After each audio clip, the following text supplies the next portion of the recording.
Good evening, everyone. Cyril Jankoff here. Tonight we're doing consideration.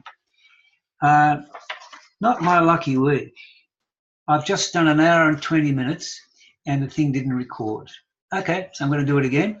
So instead of the chit-chat I've had with the students who attended, I'll just go through it very quickly, cover the main issues, which in a way is probably good for you because you don't have to wade through an hour and 20 minutes and you just, we'll have about 40 minutes, whatever it takes. Okay? So to date, week one, we had an introduction.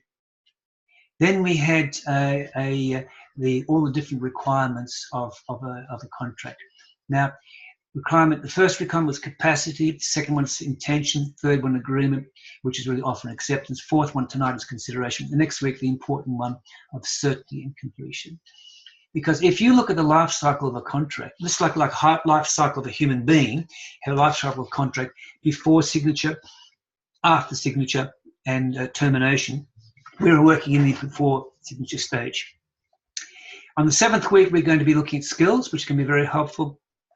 And after that, what we're going to do, in essence, we're going to look at the operational aspects of a contract and the termination. Okay? So again, consideration. So what is consideration? And as in the past, what I'm going to do is just go through Anthony's study guide, just quickly highlight some of the areas and we go through the tutorial questions for that. So consideration in contract law refers to the price which is paid by the promisee in return for the promise. Basically, have a look at this diagram. Okay, so one party pays someone the other party. There must be an arrow in each direction. You don't have an arrow in each direction, you're in deep trouble. The way we overcome that is, well, we have to find an arrow. If you can't find an arrow, well, then you do a thing called a deed, D-E-E-D, which we'll talk about later on. Okay, so at the bottom of page one, contract law is fundamentally about enforcing obligations, right? See the obligations. The obligation of the buyer is to pay, and the obligation of the seller is to transfer the goods and services, and the rights of each party are the exact reverse. Okay.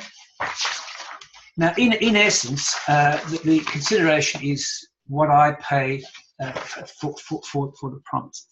On page two, we have our objectives, we have our readings, we have a number of cases which we're going to go through. Just to remind you, it's really important you know the cases. Okay, this is a common law subject. There are only two real common law subjects. It's this one and negligence or tort, and there's a substantial number of cases.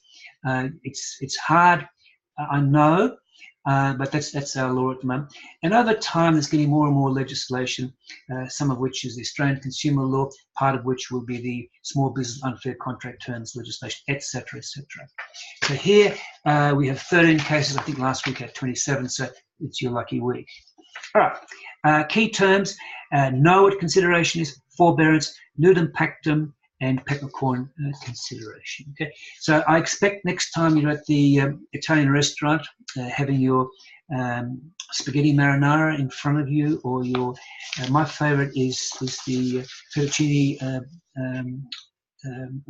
marinara, etc., and having the pepper cracked over your food. You think of consideration, peppercorn consideration. Okay. On page 4, we've got Anthony's flowchart. Page 5, this is where we start off, under the heading of fundamentals of consideration. So the fundamental here really is, as we said before, you need to have something going in each direction. And we've got a case here of Dunlop and Selfridge. What happened to Dunlop and Selfridge is Dunlop sold to Dew, and Dew sold to Selfridge, and Dunlop wanted to tell Selfridge what to do, but there was no consideration. Okay? So you can't sue to do. You might have an agreement with Dunlop, between Dunlop and Dew, that Dew has to tell Selfridge what to do, and if Dew doesn't do that, well then Dunlop has to sue, because that's the place where they have consideration. Okay, and let's now have a look on page 6. The second main heading is how do we give consideration? Well, we've got 3 ways. We actually do something. There's an act of forbearance or a promise. So let's have a look at those. You ask me to cut your lawn, and you say and I cut your lawn, and you give me $100. Not bad, is it? Depending on how big your lawn is.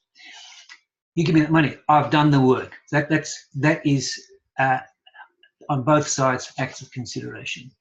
Forbearance is like what happened in Hercules and Schubert's case, Hercules Motors and Schubert's case. Schubert went to Hercules' garage and said, look, I'd like to buy that car. It was faulty. He wanted to take it back. They refused. He was going to sue. They said, we'll repair it. So what happens is that he used forbearance. He did not sue. He had the right to sue when he could have, and he did it.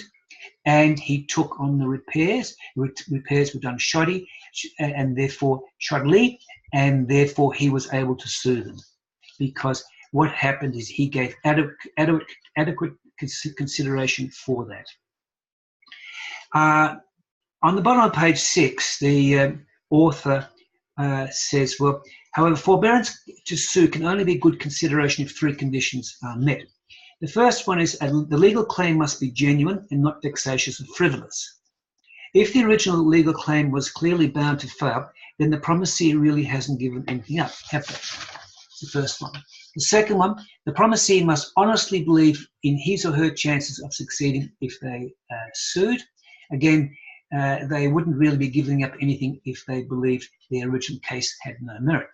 Third, the promisee must not have concealed any information which might have assisted. So in other words, you have to really be quite genuine about suing. The next one, promises. Now this happens all the time. Let's take a large corporate, BHP Billiton, for example. It agrees it will transfer a whole lot of iron ore to a certain place, and in return, in the future, it will get money. Neither of those have happened yet. They're both promises for the future, and there we have this. Promises can be a consideration. Now, the next main heading I'd like to go through, which is halfway down on page 7, are the rules of consideration. And I've got 6 rules here. Consideration must be bargained for. Past consideration is no consideration. Performance of existing duties, and there's a couple other ones, performance of public duties, contractual duties, and duties to a third party. Okay? Just remember that moral claims and legal claims are different. And I think somewhere here we've got a situation of one neighbour doing something for another neighbour. Let's say I cut my lawn, and while I'm cutting it, the last 10 years I've cut your lawn for you. And I say to you once, oh, look, by the way, I've got a sore arm. Would you mind washing my car for me? And you say no. And I get annoyed about that. I'm going to sue you. Is there a contract? No, there's no contract. You need to have the elements of a contract. You know, your capacity, your intention, your agreement, your consideration, etc. Here you need to bargain for it. There's no bargain for it. And that's actually what happened in the case of Coombe and Coombe, where there was a couple, they went in different ways.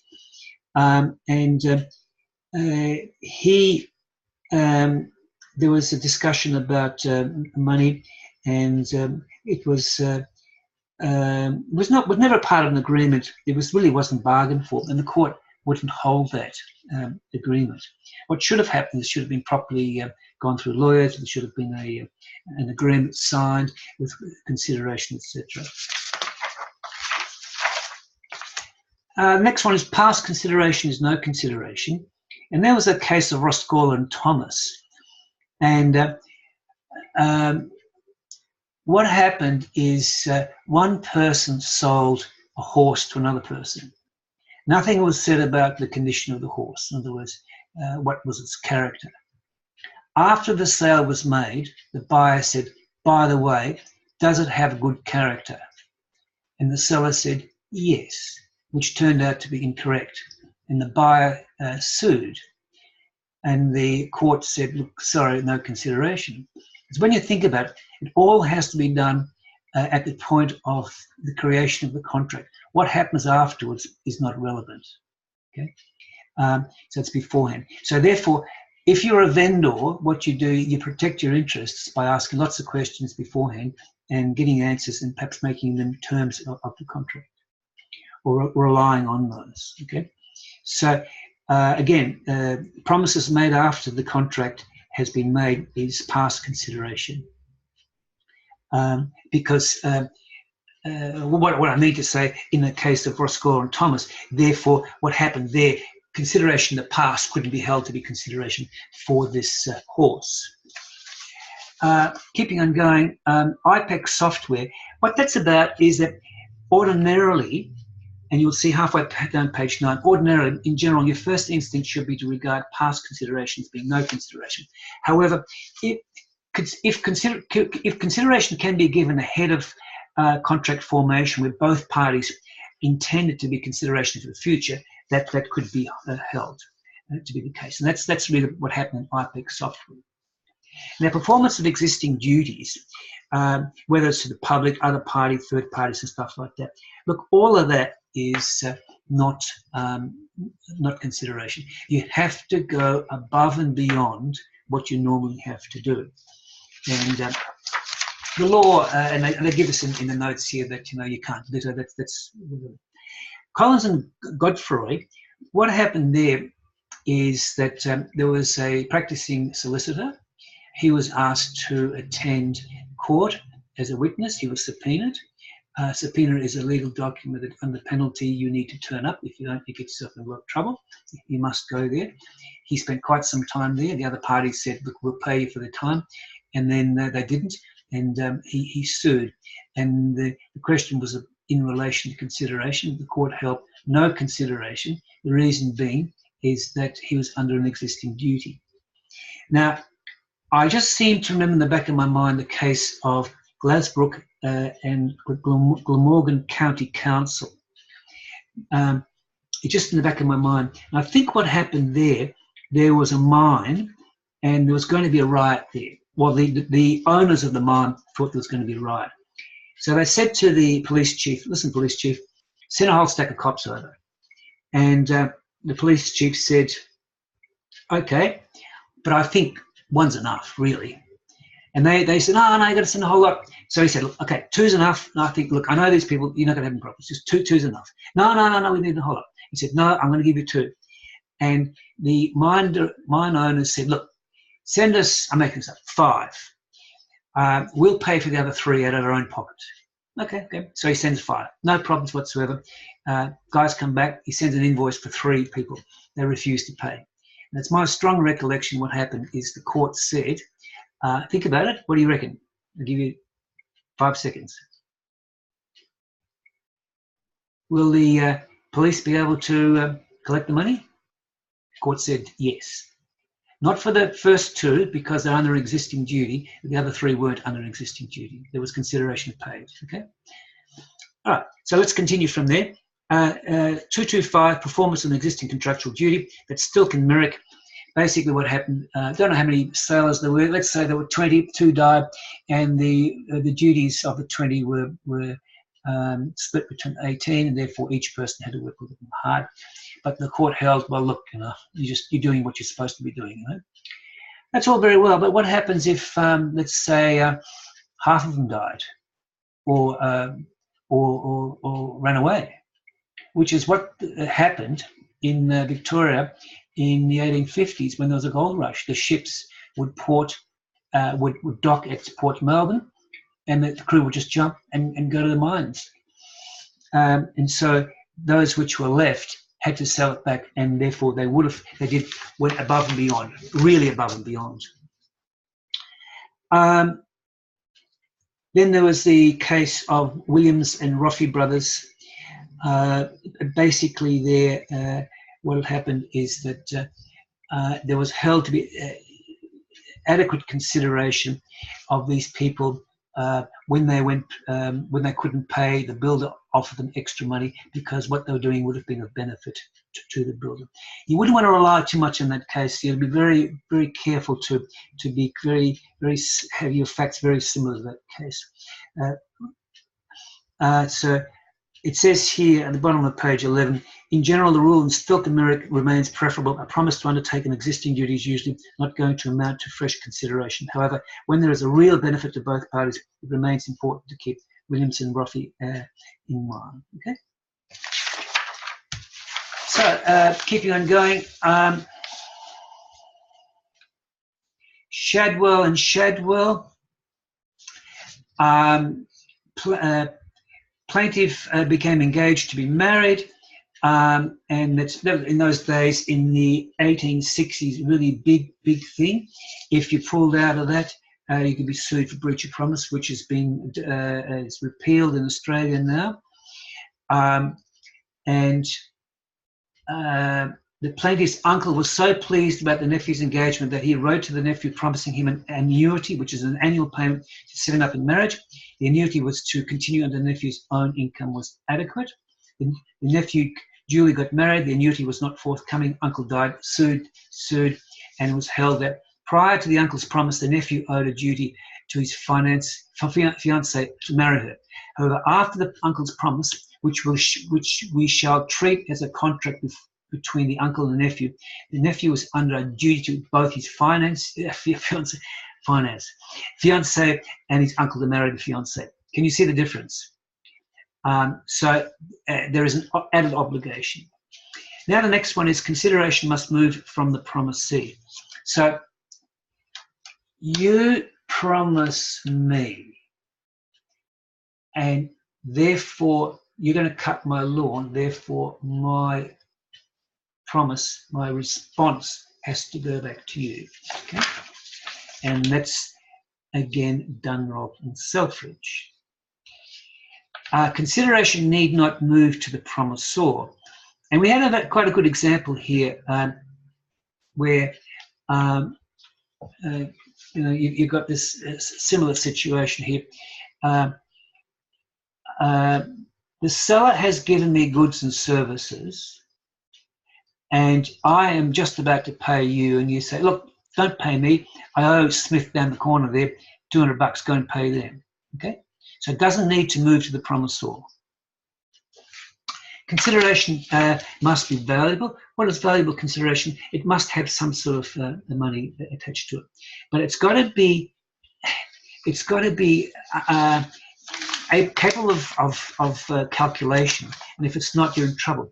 Dunton and Dunton was a situation where a lady, she was married to this man, and she was a heavy drinker, and they separated.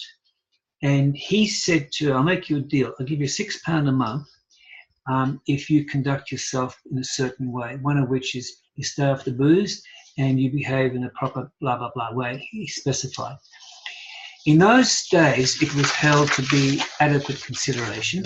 The reason being is she did something which she didn't have to do, is not drink and not whoopee it up. The dissenting judge said, well, no, doesn't agree with that. And nowadays, I think it'd be pretty hard to enforce that because, of course, they wouldn't be writing in the contract, not allowed to whoopee it up. But you know what I mean, is you have to live with sobriety and virtuous life. I mean, what all these things mean, you know? So it's a little bit vague. And that goes back to what we're going to be talking about next week, certainty and completeness, the object of to be certain. Next one is Chappell and Nestle. That was all about consideration, of course, that candy wrappers can be consideration, as can be peppercorns, okay? Next one, Rule of Pinnell's case. Look, the Rule of Pinnell's case is quite straightforward.